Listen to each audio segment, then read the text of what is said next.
दोस्तों नमस्कार। President Trump की मुसीबतें शायद खत्म ही नहीं हो रही। एक तरफ उनका पूरा प्रयास है कि किसी तरह टैरिफ लगाकर जो अमेरिका का ट्रेड इम्बैलेंस है, खासकर जो ट्रेड डेफिसिट है, उसको किसी तरह से कम किया जाए। और दूसरी तरफ उनके पास जो सरप्लस एग्रीकल्चर प्रोडक्ट्स हैं, जिसके कारण अमेरिका के किसान परेशान है, क्योंकि अगर एक्सपोर्ट नहीं होता है तो अमेरिका में एग्रीकल्चर क्रॉप्स की जो प्राइसेस है वो बहुत तेजी से गिरते हैं। और जैसा आपको पता है कि अमेरिका में बड़े बड़े फार्म हैं, वहां लेबर तो होती नहीं है, वहां पे होती हैं हैवी मशीनरीज। और उन हैवी मशीनरीज को उधार पे या किराए पे या खरीदा जाता है लोन लेकर बैंकों से। ऐसी स्थिति के अंदर जो किसानों पे कर्ज का बोझ पड़ता है वो तभी पूरा हो पाएगा जब वो अमेरिका में अमेरिका की जरूरत के मुकाबले 3 गुना प्रोडक्शन करें। क्योंकि जब कैपिटल कॉस्ट बहुत ज्यादा लगती है दोस्तों, तब आपको प्रोडक्शन बढ़ाना पड़ता है ताकि आप कॉस्ट कॉम्पिटिटिव हो जाए। साथ ही साथ अमेरिका की तरफ से सब्सिडी भी दी जाती है ताकि एग्रीकल्चर प्रोडक्शन जो होता है वो एक्सपोर्ट किया जा सके, जिससे अमेरिका को कुछ तो ट्रेड बैलेंस मिल सके और दूसरी तरफ किसानों की आमदनी हो सके। इस समय अमेरिका की हालत बहुत खराब है। एक तरफ चीन ने प्रतिबंध लगा दिए कि हम आपकी प्रोडक्ट नहीं लेंगे, दूसरी तरफ ट्रंप साहब दौड़ के चीन से बात करने गए कि भाई एग्रीकल्चर प्रोडक्ट ले लो और हमें रेयर अर्थ मैग्नेट्स दे दीजिए। कहीं ना कहीं वो समझौता हुआ। दूसरी तरफ चाइना ने लॉन्ग टर्म अरेंजमेंट ब्राजील और अर्जेंटीना के साथ कर ली और वहां पे चाइना की तरफ से काफी इन्वेस्टमेंट भी हो रहा था। जब चाइना की तरफ से अमेरिका को सपोर्ट मिलना कम हुआ या बहुत से क्षेत्रों में बंद हुआ, अमेरिका को नए बाजार की तलाश थी। उसमें उनके सोयाबीन, मक्का और डेयरी प्रोडक्ट्स जैसे इंपॉर्टेंट प्रोडक्ट्स थे। अब समस्या यह हुई कि जैसे ही अमेरिका ने दूसरे देशों में अपना प्रभाव बढ़ाना शुरू किया और ट्रेड नेगोशिएशन शुरू किया, तो नए मुद्दे सामने आ गए जो पहले नहीं थे। आज हम इसी की चर्चा करेंगे कि आफ्टरऑल अमेरिका इतना परेशान क्यों हुआ। अमेरिका ने भारत पे दबाव डाला कि आप हमारा डेयरी प्रोडक्ट खरीदिए। भारत सरकार ने साफ मना कर दिया और उसमें एक सबसे बड़ा जस्टिफिकेशन था कि आपका जो दूध है, अमेरिका से जो दूध आता है वो नॉन वेजिटेरियन कैटेगरी में आएगा। कहने का मतलब ये है कि हम तो दूध को सात्विक मानते हैं। हमारे यहाँ पे पशुओं को सिर्फ चारा खिलाया जाता है या कैटल फीड खिलाई जाती है।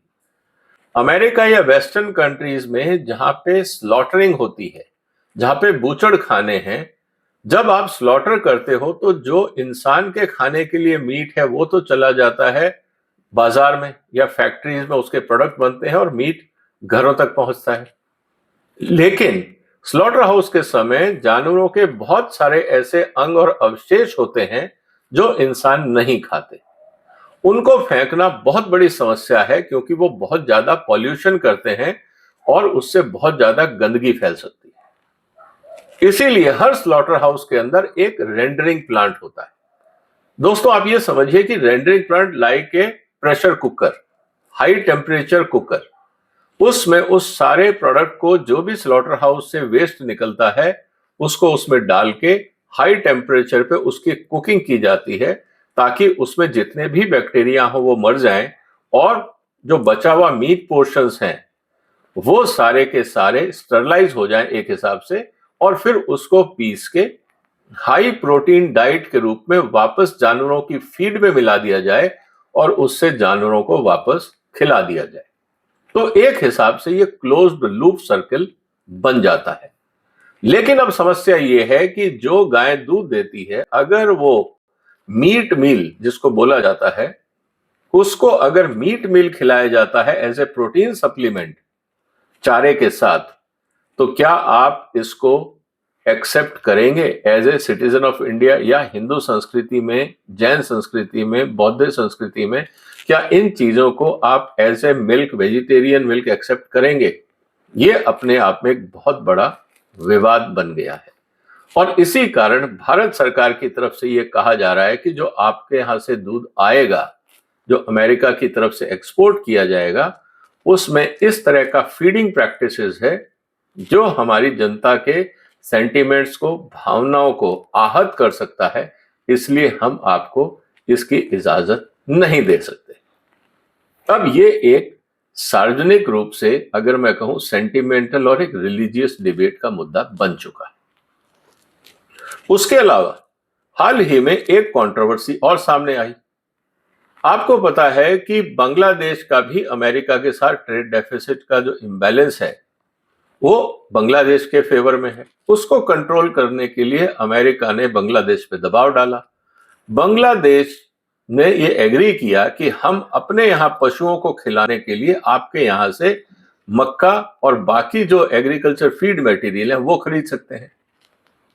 जब ये बात हुई तो एक खबर सामने ये आई कि अमेरिका के अंदर जो मक्के की खेती होती है उसमें जो खाद डलती है वो होती है सुअर का ड्रॉपिंग्स, या जिसको आप कह सकते हैं कि जो पिग का मैन्योर होता है उसको खाद के रूप में इस्तेमाल किया जाता है, जैसे हमारे यहां गाय का गोबर इस्तेमाल किया जाता है। ऐसी स्थिति के अंदर अब सुअर से निकले हुए अवशेष, चाहे वो उनका मलमूत्र ही हो, वो जब मक्के की खेती में जाता है एज ए फर्टिलाइजर, तो क्या वो जो मक्का है वो हलाल माना जाएगा या हराम माना जाएगा?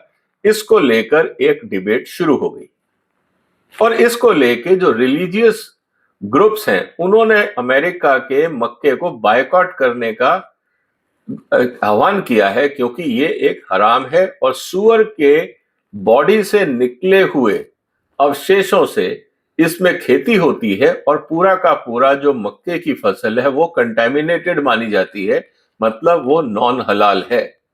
और एज ए मुस्लिम देश हम नॉन हलाल प्रोडक्ट को एक्सेप्ट नहीं करेंगे।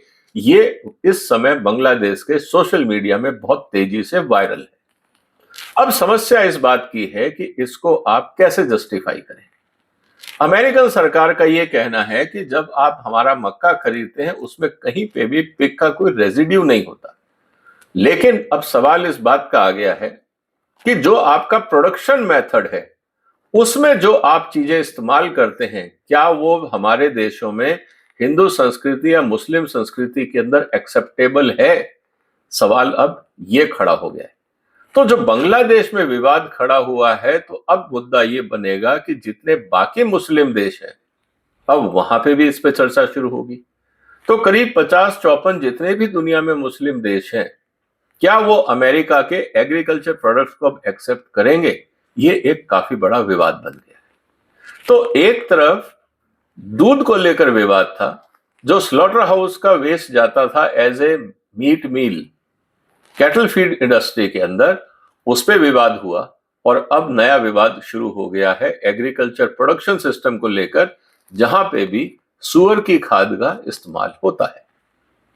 तो अब समस्या ट्रंप साहब के लिए यह हो गई कि चलो हम टैरिफ तो लगा लेंगे, लेकिन लोगों की भावनाओं को हम कैसे एड्रेस करें कि ये आपके रिलीजियस सेंटिमेंट्स को हर्ट नहीं करता है। अगर मैं आपसे ये कहूं कि WTO में एक प्रावधान है कि ये सिर्फ फिनिश गुड्स की बात नहीं है, आप किस तरह से प्रोडक्शन करते हो ये भी इंपॉर्टेंट है। आप मुद्दे पे आइए चाइल्ड लेबर को लेकर। चाइल्ड लेबर को ये कहकर भारत की तरफ से और भारत के हैंडीक्राफ्ट्स को रिजेक्ट किया गया कि आप बच्चों का शोषण करते हैं, जबकि भारत सरकार का ये कहना रहा कि जो हमारे बच्चे हैं उनके लिए जब परिवारों में वो काम करते हैं वो स्किल डेवलपमेंट के रूप में है। ये बच्चे स्कूल भी जाते हैं, पढ़ाई भी करते हैं, साथ ही साथ ये घर में और बाकी जो आर्ट वर्क है, चाहे वो कारपेट है या ज्वेलरी है, वहां पे ये काम करके उस आर्ट को सीखते हैं ताकि बड़े होकर इस जो उद्योग है उसको अपना सकें, क्योंकि इसके लिए और तो कोई ट्रेनिंग सेंटर है नहीं। ये तो लर्न बाय डूइंग, और वो भी घर में जो बड़े लोग हैं उनके मार्गदर्शन में सीखते हैं। लेकिन पूरी वेस्टर्न वर्ल्ड ने इस लॉजिक को एक्सेप्ट नहीं किया और उन्होंने भारत के हैंडीक्राफ्ट, ज्वेलरी और बाकी जो प्रोडक्ट्स हैं उनको इस आधार पर रिजेक्ट करना शुरू किया कि इसमें चाइल्ड लेबर है। वहां पे उनको ये लॉजिक समझ में नहीं आया। अब जब रिलीजियस सेंटिमेंट्स और किस तरह से आपके यहाँ जानवरों की और खेती में प्रोडक्शन सिस्टम होता है, अब यही वेस्टर्न वर्ल्ड ये जस्टिफाई करने का प्रयास कर रहे हैं कि फाइनल प्रोडक्ट में तो आपको कोई रेजिड्यू नहीं मिलेगा, लेकिन प्रोडक्शन मेथड में आप सब कुछ वो चीजें इस्तेमाल कर रहे हो जो हमारे यहां पे sentiments and religious point of view से प्रतिबंधित हैं। अमेरिका को इस लॉजिक में कोई साइंटिफिक जस्टिफिकेशन समझ में नहीं आ रहा। उनके लिए रिलीजियस और सेंटिमेंटल वैल्यूज व्यापार से ज्यादा इंपॉर्टेंट नहीं है। अब यह विवाद पूरी दुनिया में सोशल मीडिया पे काफी से वायरल हो रहा है।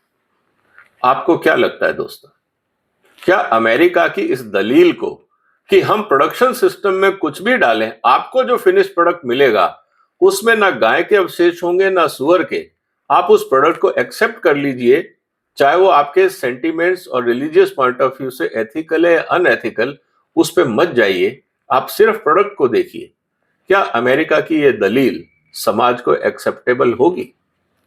आपको क्या लगता है दोस्तों, क्या समाज को अमेरिका की इस दलील को एक्सेप्ट कर लेना चाहिए?